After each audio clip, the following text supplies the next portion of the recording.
So, as some of you know, it is not easy to serve on a board while you're also a working journalist in one of the busiest cities in America. But they find a way to do it. And we as a club are better for it. So on behalf of the membership, I thank you very much.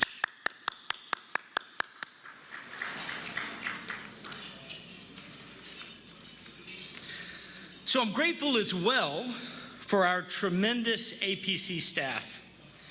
President Dawn Liseski,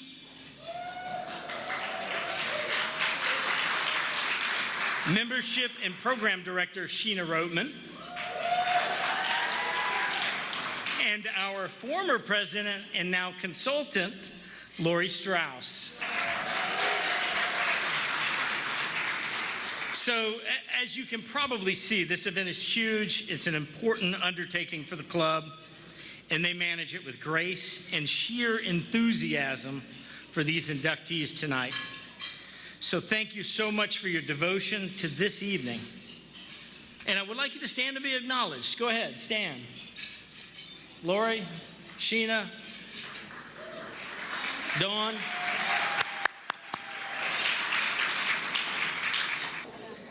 Tonight is our opportunity to celebrate those we are inducting into our Hall of Fame. It is also a night to recognize great journalism and the impact journalism makes in Georgia, our country, and our world. My hope for my daughter tonight, however, is that she sees what I see. Despite the clutter of discord, bitterness, and misplaced criticism, I want her to see this room full of honest, hardworking, and empathetic individuals who have come together collectively to toil on behalf of their readers, listeners, and viewers for a mission that is both good and necessary. So I'd like all the journalists in the room to please stand up and be acknowledged. Your work is urgent, and your work is important. Please stand.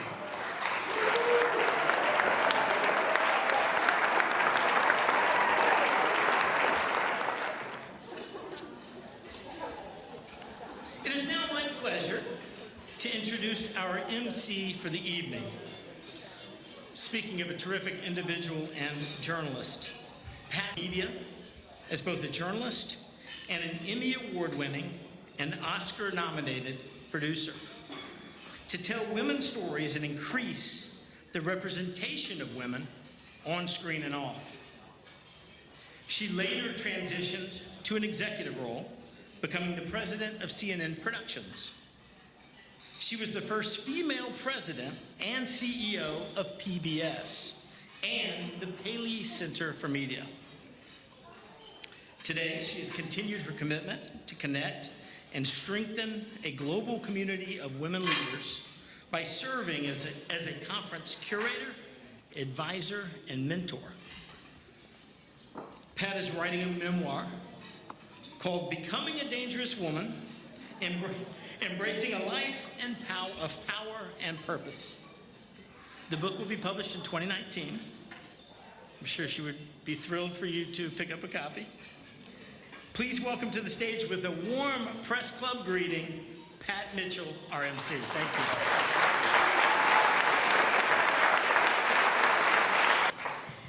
Thank you for that very warm welcome, Dwayne. And I want to say how impressed I am that you shared that beautiful message to your daughter and introduced us to her, and we welcome you to the world of media and journalism.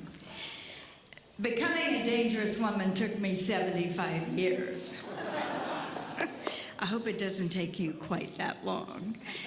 But one of the reasons for writing a memoir of sorts was that I really wanted to use life lessons at a time when there are so many young women like you shaping their way forward in what I think are very dangerous times. And dangerous times clearly call for dangerous women. And in this room, we have some truly dangerous women. women like a former mayor, women like the women we're going to honor tonight, women like so many of you that I had the chance to connect with earlier and reconnect on many levels. And in this state, aren't we proud of the women who stepped forward and ran to be leaders in this state? All eyes around the nation and even around the world are on Georgia now. And it's a great opportunity for the people in this room to continue to report that story as frankly, honestly, directly, and with great passion and purpose, as has been the case throughout this election season. It's been a real privilege for Scott and myself to rejoin this community. We were here in the 90s when I had the privilege to work for one of the great journalists and executives in the world, Mr. Tom Johnson. If there's ever been anyone who exemplifies what a mentor and a sponsor really should be in your life, it is Tom. And I write about that because that is what we all have the opportunity to do. Whatever platform it is in which we can share our stories and write and share the information that matters, we have an opportunity to elevate the voices of others, particularly the marginalized communities who don't have a voice. And we can use our platforms to bring our stories forward, and each and every person in this room has that opportunity to be an advocate. And for all of that, I want to say I'm grateful. And we feel like we return to Atlanta just as the story of the South is changing, and how wonderful it is to be a part of this community again at this particularly historic time. So thank you for inviting me, Dawn, Lori, Sherry, for inviting me to come and share this evening. And this Hall of Fame dinner tonight brings into that community Christiane Amanpour, truly a dangerous woman. Morse Diggs, who I've discovered in 5 minutes is married to one. Mike Lukovich. And we have a chance to honor the great late Amanda Davis. And tonight's event always takes sponsors, as these things do. The bronze level sponsors are Georgia EMC and Communities of Schools of Georgia. Would you give them a hand, please? Our silver level sponsor is Atlanta Journal-Constitution, and our platinum level sponsor is the Home Depot. Many thanks to everyone. I'd also like to announce a gift that comes tonight at a very special time to a man who is very much in the hearts of many of us in this room, and many of us owe a great deal of the success and the worthwhile experiences in our lives to this man. A $10,000 gift is being made to the Atlanta Press Club this evening in honor of Ted Turner's 80th birthday. A very important man in my life for all kinds of reasons, including he introduced me to my husband, and we share grandchildren. On behalf of CNN and the broader Turner Network family, we are thrilled to announce this very special gift to honor Ted's milestone birthday. Thank you.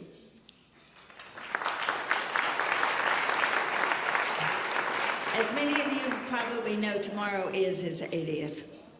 Yes, tomorrow, right? Yeah. Oh, it's Monday, that's right. We're celebrating all weekend, actually.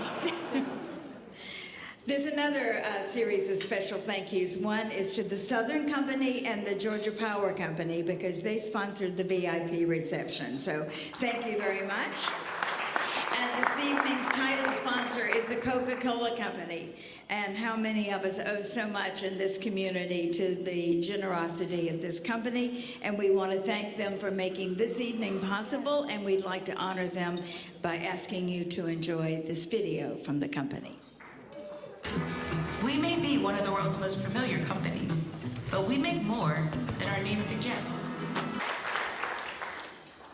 I am especially pleased to announce tonight that Charlie Loudermilk now has fulfilled his pledge to the Atlanta Press Club to endow our debate series forever. So thank you, Charlie.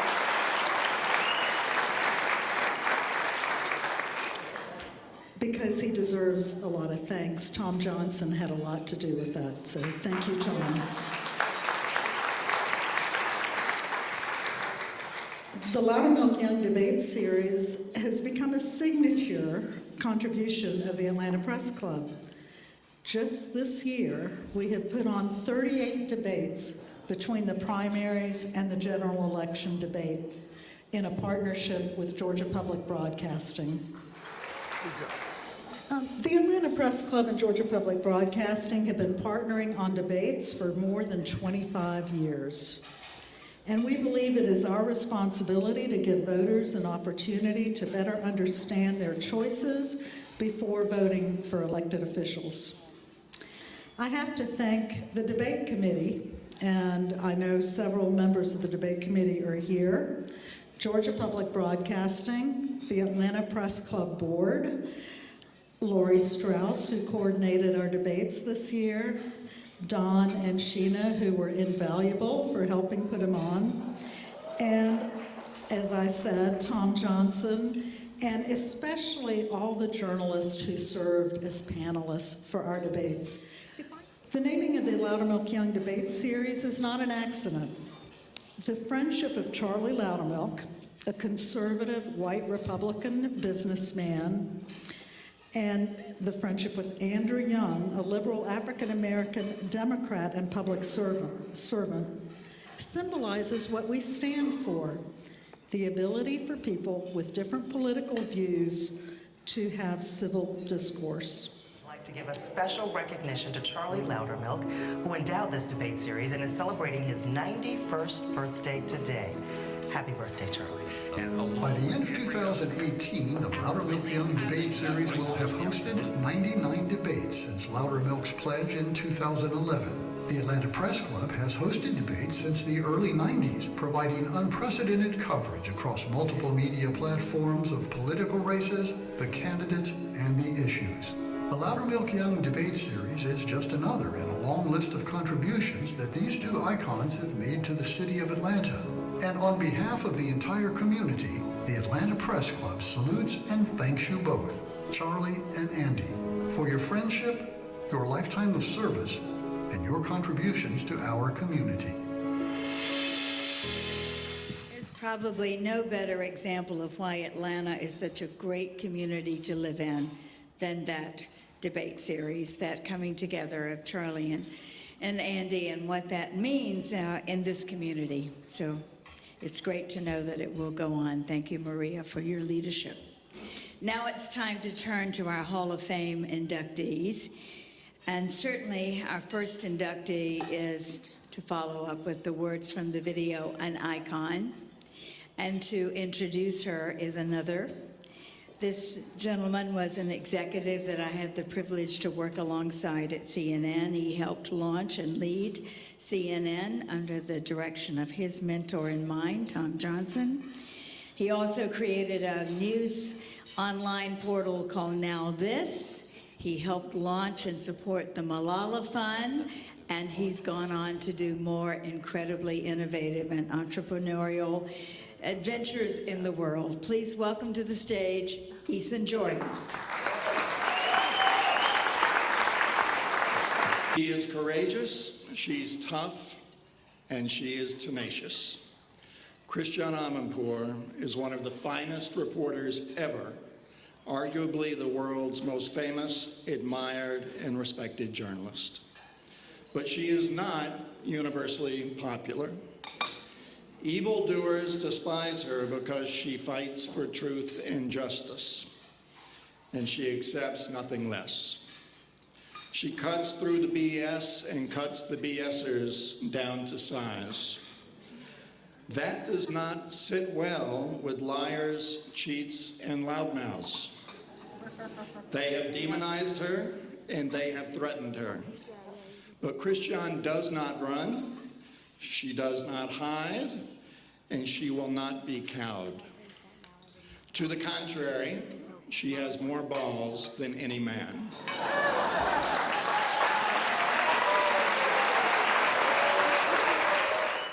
In the midst of the horrific war in Bosnia in the 1990s, a conflict she covered with incredible bravery and grit, I found myself with Christian in a pizza parlor in hostile Bosnian Serb territory.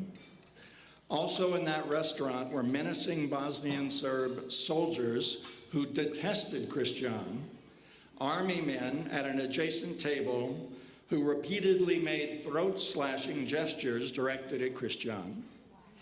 They hated Christian because she rightly called out the Bosnian Serb soldiers for committing war crimes, for being cold-blooded killers of children, women, and men. Despite the throat-slashing threats, Christian refused to budge. She refused to be intimidated. She wanted her pizza. So Christian waited patiently for dinner, ate her pizza, and survived to report for decades longer, as only she could. I learned the hard way that no one tells Christian where to go, what to do, or how to do it. Her instincts were, born in London, she spent her early childhood in Iran. Christian's family fled that nation in the early days of the Iran-Iraq War. She ended up at university in Rhode Island, where she befriended John F. Kennedy Jr., who remained Christian's dear friend until his tragic death.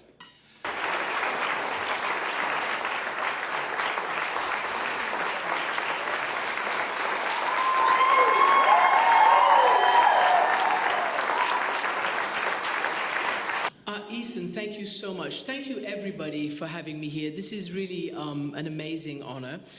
It is true that it is, to an extent, home. I always call Rhode Island my U.S. home because that's where I first landed when I came from Iran after the revolution in 1978 and decided that I wanted to be a journalist. And it was actually Rhode Island where I had my first, again, entry-level job as an electronic graphics operator. But it was that television station, WJAR, that told me about CNN. And this was 35 years ago. It said, you know what? You have an English accent. You want to be on television. And it's true, I'd had no luck trying to peddle my way through any of the normal route. No, I couldn't do it because I didn't look or sound the part. And at WJAR in Atlanta, they said, you know, some English accents are on that channel. You never know. Ted Turner has started this thing, and you might have a chance. So I called CNN, and I said I really wanted to join CNN, and they gave me 10 questions, which I answered pretty well. One of them was, what was the capital of Iran? And I got that right. Anyway, then I got the job. And the job was meant to be electronic graphics operator. But when I arrived at CNN with the suitcase and $100 or so, and my bicycle, I might add, it's very important, the bicycle part, I soon found that people didn't bicycle around Atlanta.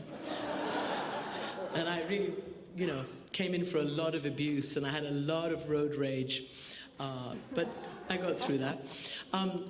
So anyway, I landed in Atlanta, and I was told immediately that even though I thought I was coming for one job, there was a vacancy on the foreign desk, and you're foreign, you're gonna go and do that job. So I was incredibly happy about that, because I honestly didn't want to be banging chirons out and words and letters, and I wanted to be a foreign correspondent. So that was the beginning of my journey 35 years ago, September 1983.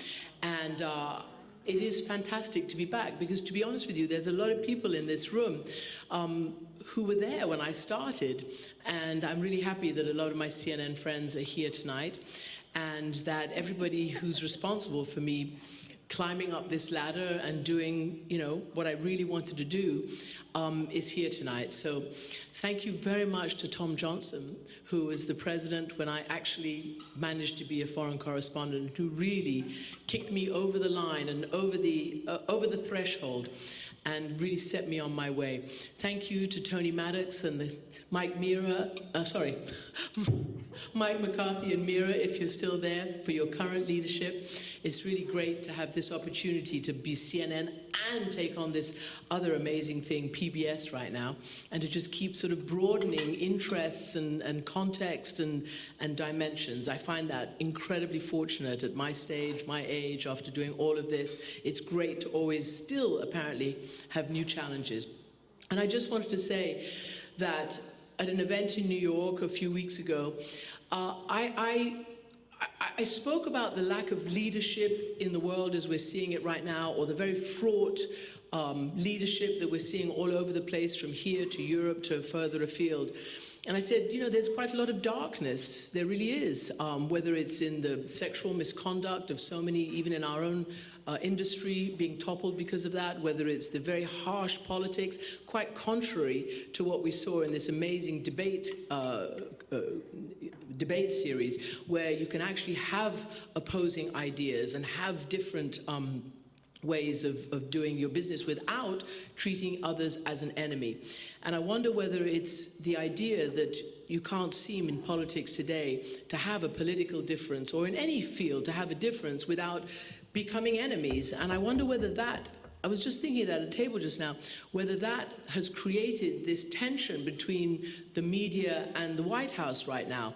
Maybe they believe that we're all here just to support their agenda, and therefore when we are objective journalists, neither supporting nor not supporting, but just being objective, maybe they then think we are fake or enemies or whatever they say. But it's very interesting that that came to my mind when I saw this you know, this format of this debate series, that left and right, conservative and liberal, can actually get together and have arguments or debates or conversations that don't necessarily mean you have to kill each other or call each other enemies. And I think we need to get back to that. And then I would just say that with all this leadership turmoil, I am so fortunate to have worked at CNN, for this to have been my professional home for all my career, which was founded and led by a true giant among humans. Ted Turner is a giant, and what he did changed the world. And it's not just a cliche, he did change the world.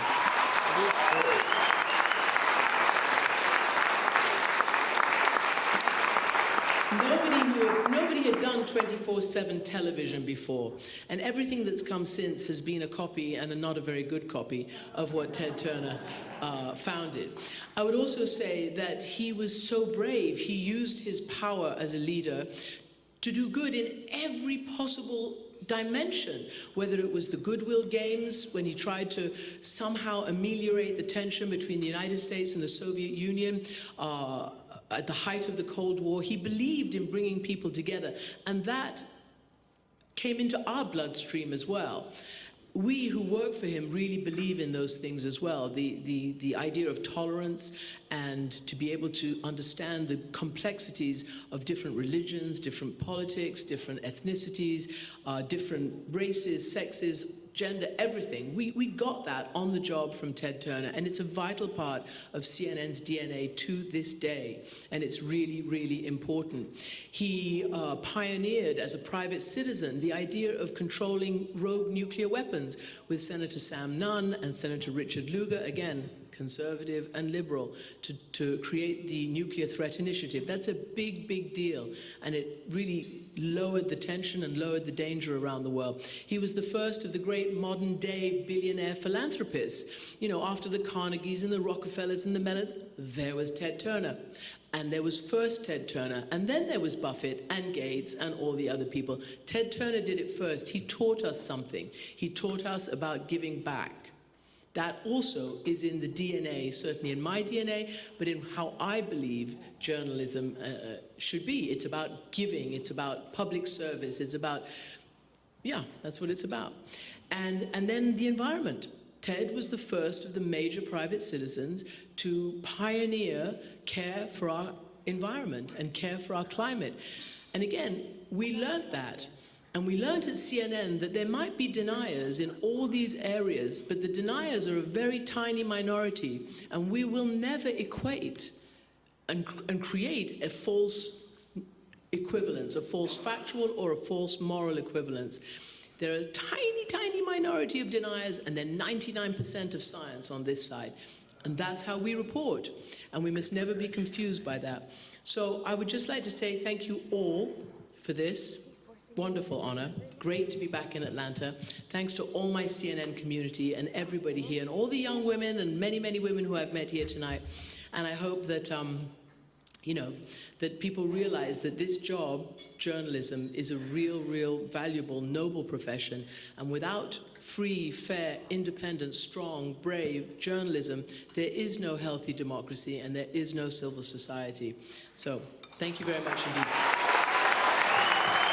And welcome to the stage now another great Atlanta woman, former Mayor Shirley Franklin.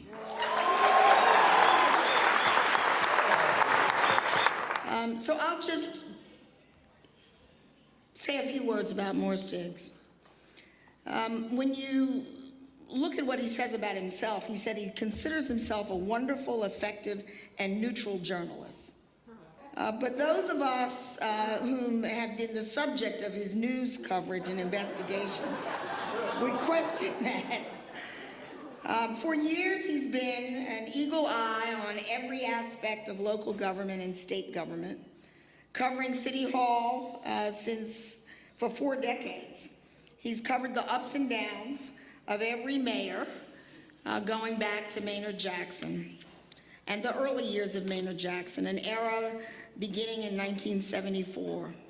And every mayor and every administration since then. By Monday, we'll see a story about something that's happening at City Hall, and Morris will be front and center. The last coverage I saw, he had on a plaid jacket, and he was standing with the wind blowing in the background. I have to admit, I know what you had on. I don't remember what you said. One of my favorite stories during my term of office in the 2000s involved Morris wading through and sitting through what appeared to be a very long city council committee meeting and a debate on a not so interesting management issue. They were monitoring and checking on an obscure enterprise management plan. It's called an ERP. So sitting in the middle, I'm in the middle of the park getting a review by the Parks Commissioner, and this person drives up in a truck with lots of letters all over it. And he said, "Mayor, are you concerned your administration is dragging its feet on implementing the enterprise plan? What do you think about the city council's concern that you've missed your deadline?" And I gave him kind of a flippant answer. Some of you know me and know that that was possible. I said, "Morris, you know, the plan you're talking about, most of America implemented this plan 25 years ago and integrated all of its financial systems. I said, it seems to me if we're 15 days late, we're 25 years and 15 days late, and it doesn't really matter." But the point of the story is really not what I said. It's the fact that Morris was going to find an answer to his question. And that he had one half of the story, but he wanted to get my side of the story, and he was willing to find me to get the other side of the story, because he thought that was the only way he could have a valid story. And that's what he stands for. He stands for finding the truth wherever it is, and to find someone who can speak to the issues in a very direct way. There's a saying, one of your colleagues said, that I told him a few years ago, that the city had 6,000 employees or 7,000 employees, and 5,000 of them are sources for Morris Diggs.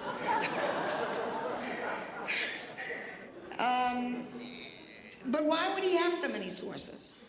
Because he was accessible, because he was willing to listen, because he was willing to judge people on what they said and not necessarily who said it, because they trusted him and they were willing to give their perspective inside stories.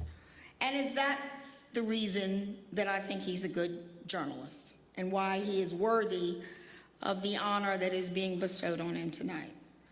He's trusted. He's trusted to report fairly. He'll go after the story. In my opinion, in the case of the example I gave you, even if it's a dull story, he will bring it to life in a way that allows people to understand the inner workings, the policy discussions, and the options that exist for them. That is what a free press is. That's why we need a free press. And for 40 years or more, that's what you've done. Congratulations.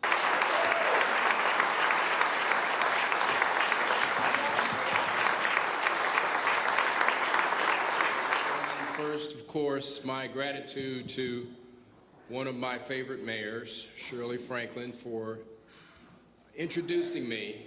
And I warned her in advance that I would begin talking a little bit about myself by telling one of my favorite Shirley stories. Okay. In her tenure as mayor, 8 years, the first couple of weeks got off to kind of an interesting start. I found out that at one of the city Atlanta water sites, there was a man about to retire, and his coworkers decided on city time, at lunchtime, they would celebrate by hiring a stripper. Now, I'm not talking about, this is not Magic City, for those of you familiar with Magic City. I'm talking about one of those storybook kind of strippers. I believe the costume was as a maid. So I found out about it and had a relationship with the mayor. So I called her. It's not the thing she wanted to hear her first week in office. But here's what she did. She said, okay, I'll meet you. She came out to the water plant to do the interview herself, not a PIO. And what did she say? She said, well, more. She said, well, yeah. But when the camera started rolling, she said, this is inappropriate. Should not happen.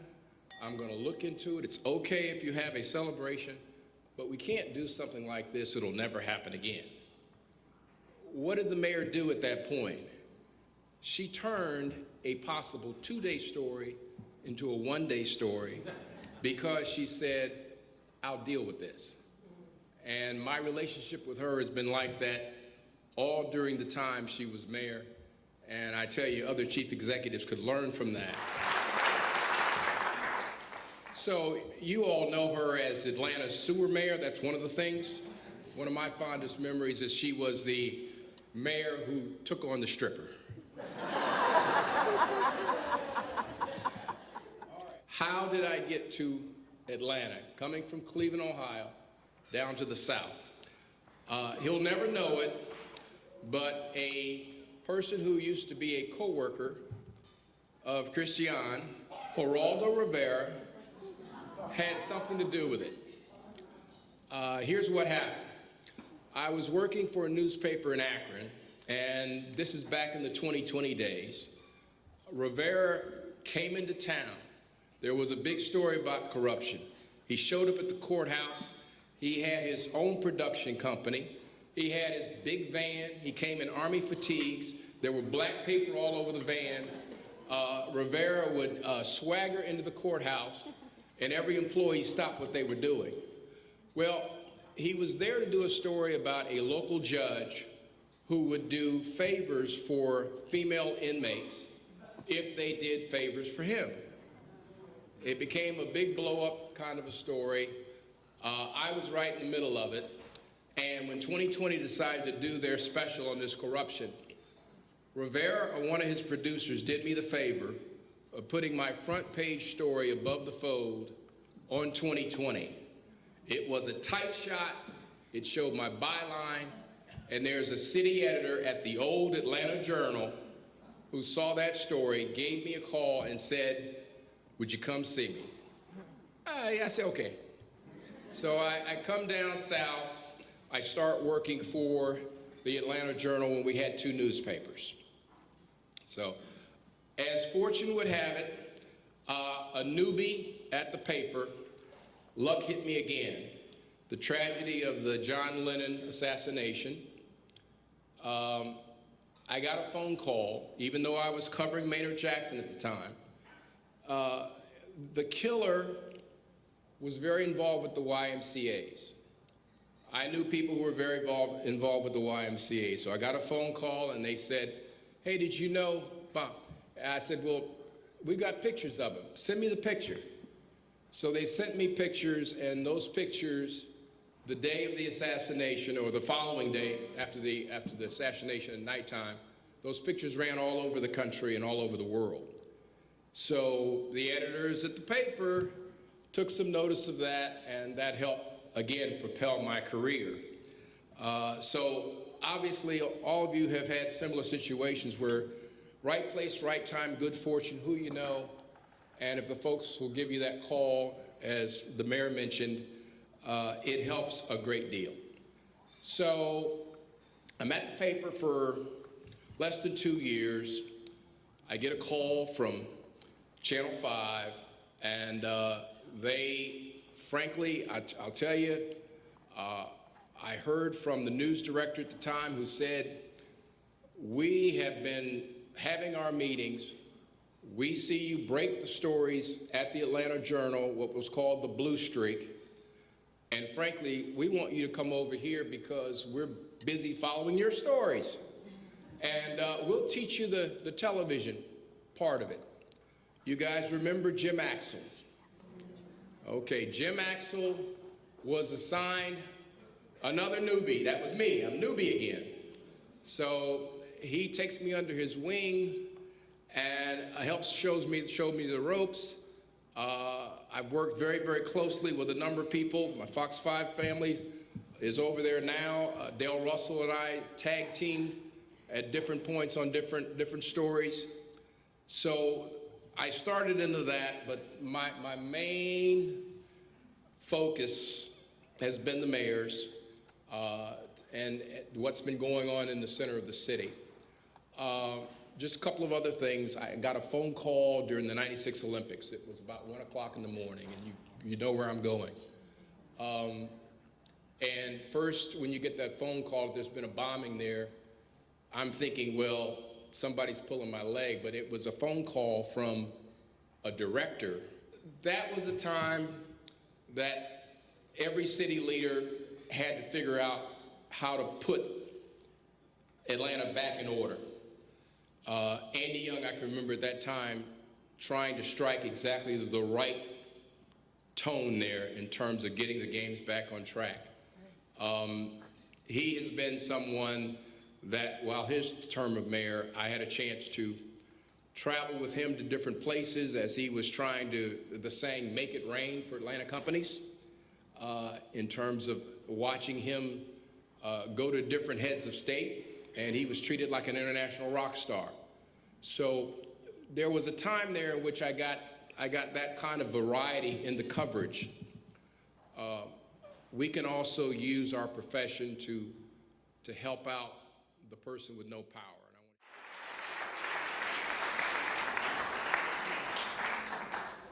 Moving on to a third Hall of Fame inductee, and to introduce this inductee, please welcome to the stage the editor of the Atlanta Journal-Constitution, Kevin Riley. When I came to Atlanta to join the AJC about 8 years ago, I inherited many demanding responsibilities, but one of them was very unique. Each day, Mike Lukovich leaves a rough sketch of the cartoon he's planning for the next day's editions for the editor to review. Of course, he'll later post it online and tweet it out. And on a Thursday, he leaves 2 sketches, one for the Friday paper and one for the Sunday newspaper. My job is simple: approve the sketch or reject it. Most days, it's an absolute pleasure and a belly laugh. On some rare occasions, I have to go over to Mike's office and say, maybe we're going a little too far here. Of course, when someone has won the Pulitzer Prize twice, you err on the side of trusting his judgment. And so sometimes all you can do is steel yourself for the phone call you're going to get in the morning from some really important person in town. A couple of years into my tenure, I had a day when I was out of the office all day at community events. The newsroom administrative assistant was off and unavailable to email Mike's sketch to me. I never saw it until the next morning when I was reading the newspaper at home. This happened during the time when Falcons owner Arthur Blank was in tense negotiations with public officials for financial support of the new stadium.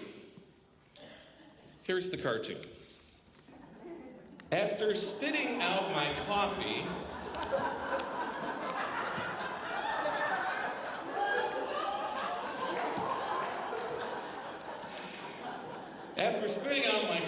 let's just say I made a few preemptive phone calls. When I got to the office, I went over to see Mike and I said, "Hey Mike, did you know that Arthur Blank is on the Cox board?" Mike looked at me for a moment with sort of a quizzical expression on his face, and then he said, "What's that?"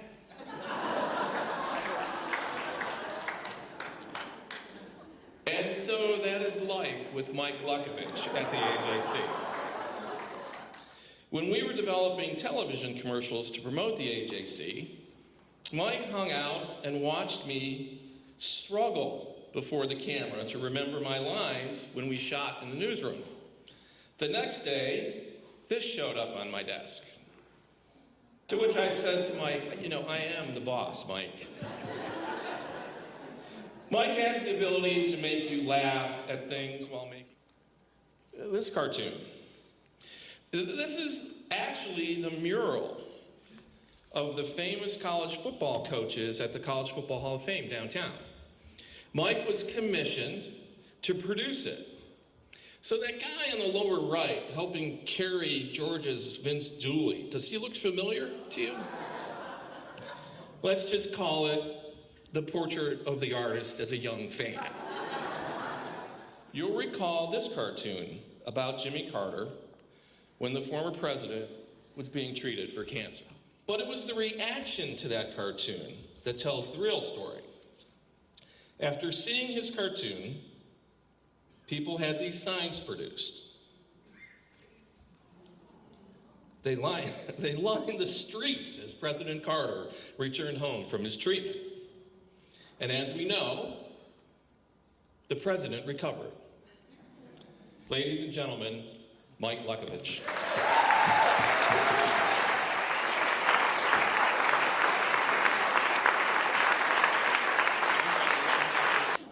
I'm so glad to be a cartoonist here in Atlanta. You know, civil rights, the struggle. I'm so proud every day to come in and do my cartoons. And I've got the greatest job ever. I can come in and, you know, my office is a pigsty. But I sit down and I feel like I'm Captain Kirk. It's like I've been doing this. Next year it's going to be 30 years. No need to stand and applause, applaud. But I've been doing it a long time. But I still have this love of doing it every day and trying to get better. And I love the passion that I have for it. Although when I get in, you know, I have this passion, but I'm also a procrastinator. So I fart around until around 3 o'clock, and then I start to get nervous, and then I come up with something. Usually my deadline's like 6 o'clock.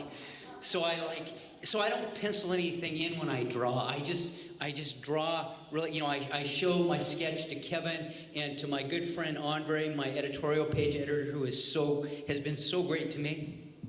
And God, so thank you. But I love doing this, and it is so much fun. And so I have some cartoons. This one, oh wait, I have this thing, I'm going to turn this on. Can you hear me now? Yeah. Okay. All right. So this is the one, I just did this one today, and I thought, well, you know what? With the Jim Acosta stuff going on and the assault on the press by Trump, so I threw this one in. Oh, okay. Oh, here, wait a minute. No, that's not right. Okay. So Trump's sending 5,000 troops to a reporter's home. Thank you. I miss the black guy.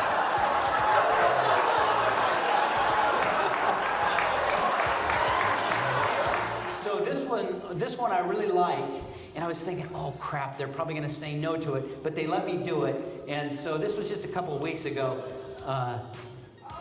Yeah, let's see. That was after, yeah.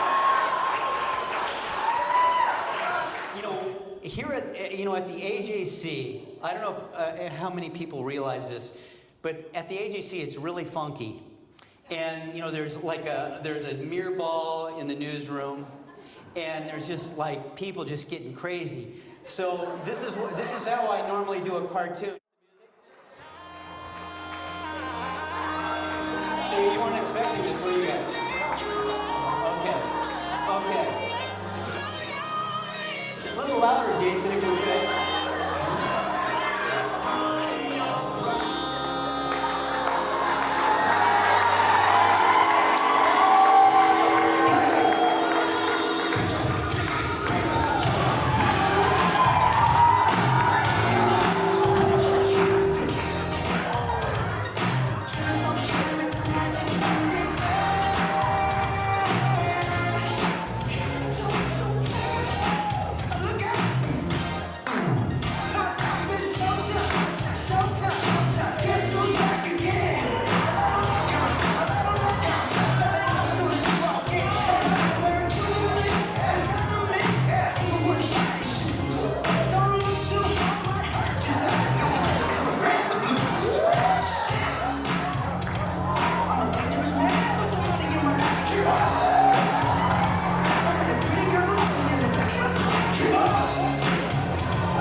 Think about one of our colleagues who we have lost and who we want to remember in a very special way. And to think about Amanda Davis and the contribution she made to this community, we'd like to share this video and then invite to the stage Bud McEntee and later Laura Rivera, Amanda's daughter, who flew from California to accept this honor. Well, the first thing I'd like to say is remind me to never be on the bill with Mike Lukovich. Or Christian Amanpour. More steaks, That's nothing special for me. Dealt with him for 25 years. Tonight I have the honor and the privilege to tell you about a very gifted journalist who is here tonight with us in spirit. Amanda Davis, news anchor, reporter, storyteller, and a capital J journalist. In my view, she was a class act in every way.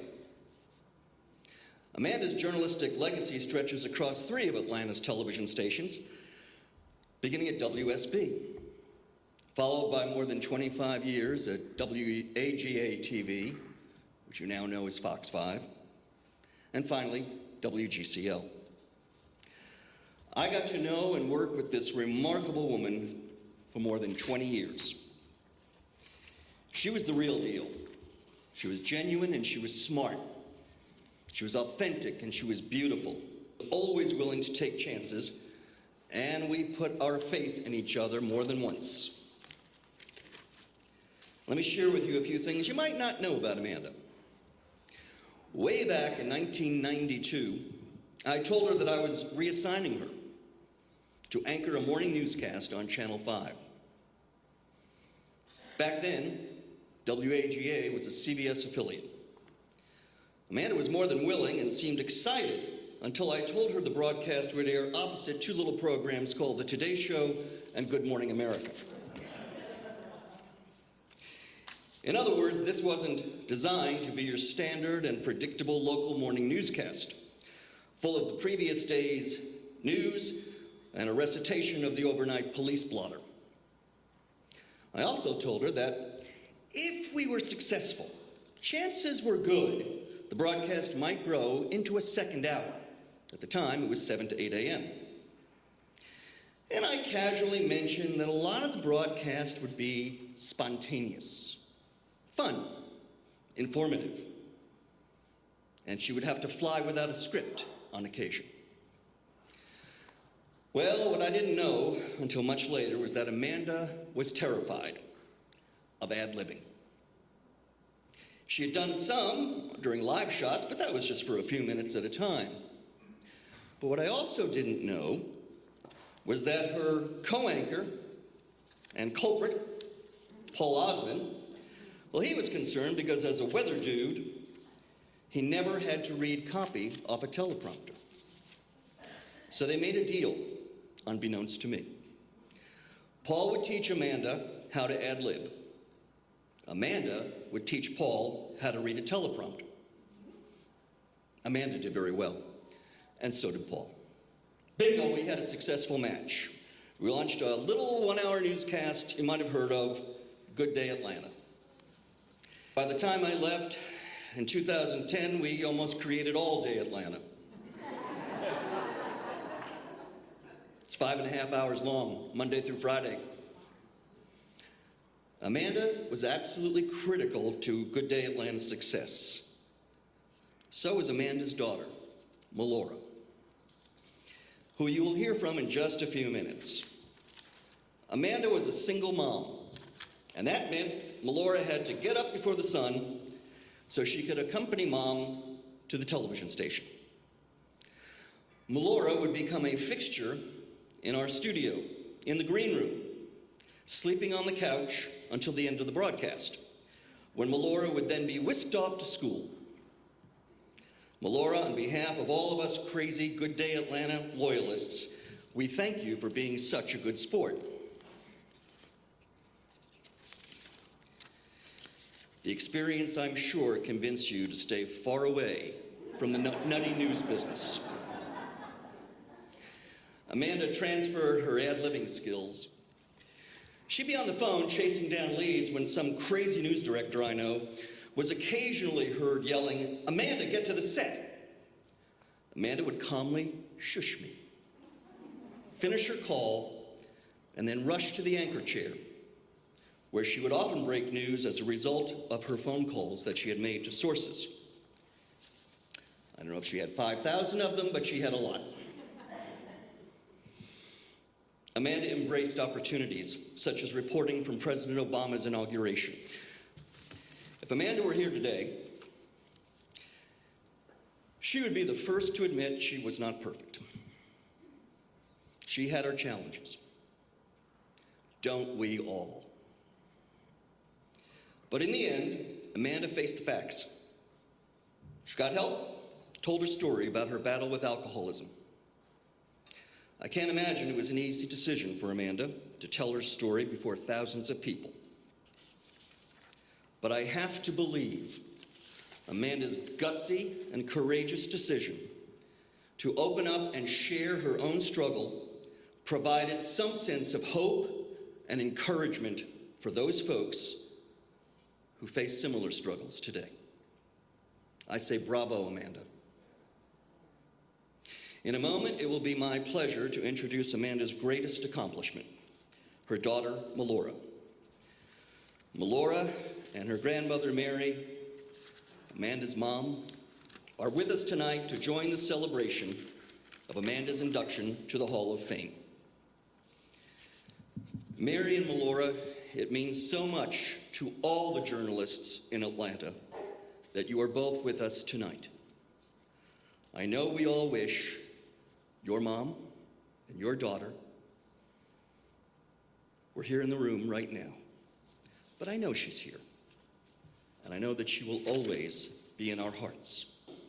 I'm honored to introduce an outstanding woman, a rising star in Hollywood. She is a loving daughter and granddaughter. And as I mentioned earlier, she's Amanda Davis's greatest accomplishment. Melora Rivera.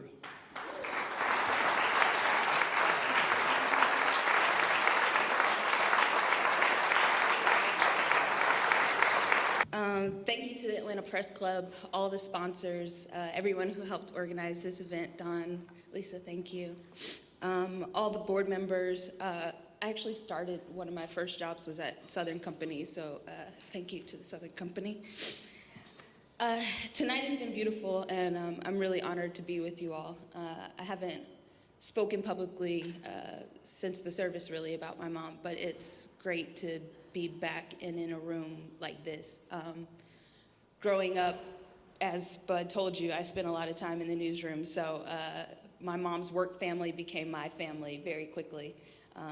I was even part of the I-team as a kid. Some of you may have seen that. I went undercover to try to get a tattoo at like 16. I still have no tattoos to this day. My mom had a few. But it really is great to be around you all. It's the home that, like I said, I grew up with. And I realize now, even though I'm not a journalist, I am in media. I tell stories for a living. I work in narrative television. So it's a little bit different, but I realize through my work all of the work lessons and life lessons that my mom has taught to me. And that have sort of found their way, just instilled in me naturally, you know. Everything from making sure you spell people's names correctly and use proper grammar to don't ask yes or no questions if you want an interview to actually go somewhere. And before my mom passed, we actually had an opportunity to work together. She not only helped me when I was in the thick of it, writing my first scripts for TV and asking her if this was good, or just having her read something to respond to, but when we got Black Lightning greenlit and we were working on the script for it, there were moments where we needed news to sort of explain, what was happening in the city, give you a lay of the land, using the journalists to sort of explain what these people were facing in this community. And so she gave me notes. She found the places where we were being vague and noted that specifically. And then I could tell was nervous but honored when we asked her to actually be the anchor within the show. So she got to come on set. My colleagues teased her and told her to call me Miss Rivera on set. Of course, that did not happen. And it was great to see her on the set as an actress playing a news anchor and giving my boss, the director, notes, you know, telling him, well, this copy doesn't, I wouldn't say it this way. And him saying, okay, Miss Davis, if you want to change the words, by all means. And she is actually the first voice in the first episode of that show.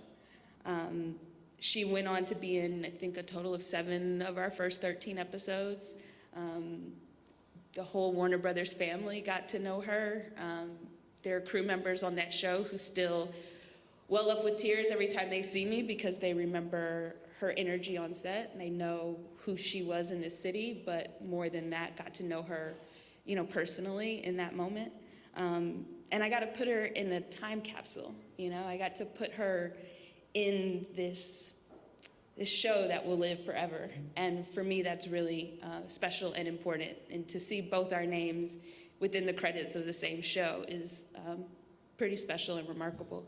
So as not a journalist, but as someone who has been in this world for 35 years by proxy, it's truly an honor to have her inducted.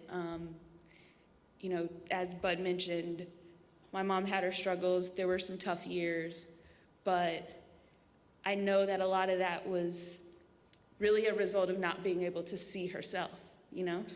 And this night, I wish she could be here mainly to feel the love, you know? To feel how much she was appreciated and recognized by all of you. I'm so grateful to be here in your company to receive some of that in her stead. And I'm realizing this year that that is one of the gifts that she's left me. All of you, moments like this, her legacy that I'm, you know, gonna carry proudly and strongly as far as possible. So thank you all again to the Atlanta Press Club, all of you that I've seen since I was a kid. If I stare at you for too long, it's probably because I remember your face. Thank you all very much. And I don't have a fancy dance like Mike. That was very impressive. I can draw, but I didn't bring my pins either. I have no wife sitting there with them. But thank you all so much. I really appreciate it. Christian, Morris, my congratulations to you all as well. Thank you. Thank you, Melora. And in your honor and in honor of your mother, I'm going to share a brief quote by another writer, George Bernard Shaw, who had this to say: I am of the opinion that my life belongs to the community, and as long as I live, it's my privilege to do for it whatever I can. I want to be thoroughly used up when I die. For the harder I work, the more I live. Life is no brief candle to me. It is a sort of splendid torch, which I get to hold just for a moment. And I want to make it burn as brightly as possible before handing it on to future generations. Thank you for sharing this evening with the Atlanta Press Club, and to Morse, Mike, Christian, Amanda, and all of the press, journalists, media represented in this room. Thank you for handing it on and burning it brightly for the future generations. Good night, Representative Garcia.